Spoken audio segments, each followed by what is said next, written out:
Welcome to day 2. We will be reading Genesis 3:1 through 3:24 from the New Living Translation. Today's passage, Oops! And your key thought today is, sin has a profound effect on our relationships with God and others. The serpent was the shrewdest of all the wild animals the Lord God had made. One day he asked the woman, "Did God really say you must not eat the fruit from any of the trees in the garden?" "Of course we may eat fruit from the trees in the garden," the woman replied. "It's only the fruit from the tree in the middle of the garden that we are not allowed to eat. God said you must not eat it or even touch it. If you do, you will die." "You won't die," the serpent replied to the woman. "God knows that your eyes will be opened as soon as you eat it, and you will be like God, knowing both good and evil." The woman was convinced.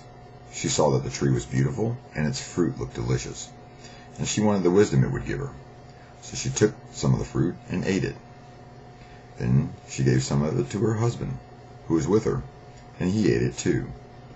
At that moment their eyes were opened, and they suddenly felt shame at their nakedness. So they sewed fig leaves together to cover themselves. When the cool evening breezes were blowing, the man and his wife heard the Lord God walking about in the garden. So they hid from the Lord God among the trees. Then the Lord God called to the man, "Where are you?" He replied, "I heard you walking in the garden, so I hid. I was afraid because I was naked." "Who told you you were naked?" the Lord God asked. "Have you eaten from the tree whose fruit I commanded you not to eat?" The man replied, "It was the woman you gave me who gave me the fruit, and I ate it." The Lord God asked the woman, "What have you done?" "The serpent deceived me," she replied. "That's why I ate it." Then the Lord God said to the serpent, "Because you have done this, you are cursed more than all the animals, domestic and wild. You will crawl on your belly, groveling in the dust as long as you live. And I will cause hostility between you and the woman, and between your offspring and her offspring. He will strike your head, and you will strike his heel." Then he said to the woman, "I will sharpen the pain of your pregnancy, and in pain you will give birth. And you will desire to control your husband, but he will rule over you." And to the man he said, "Since you listened to your wife and ate from the tree, whose fruit I commanded you not to eat, the ground is cursed because of you. All your life you will struggle to scratch a living from it. It will grow thorns and thistles for you, though you will eat of its grain. By the sweat of your brow will you have food to eat, until you return to the ground from which you were made. For you were made from dust, and to dust you shall return."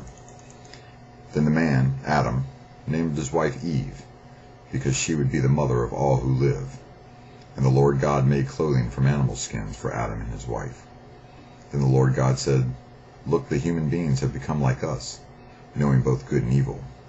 What if they reach out, take fruit from the tree of life and eat it? They will live forever." So the Lord God banished them from the Garden of Eden, and he sent Adam out to cultivate the ground from which he had been made.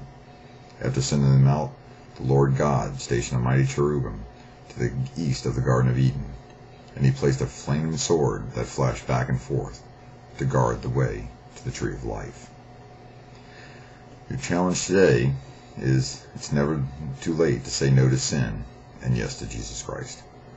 I'll see you in day 3.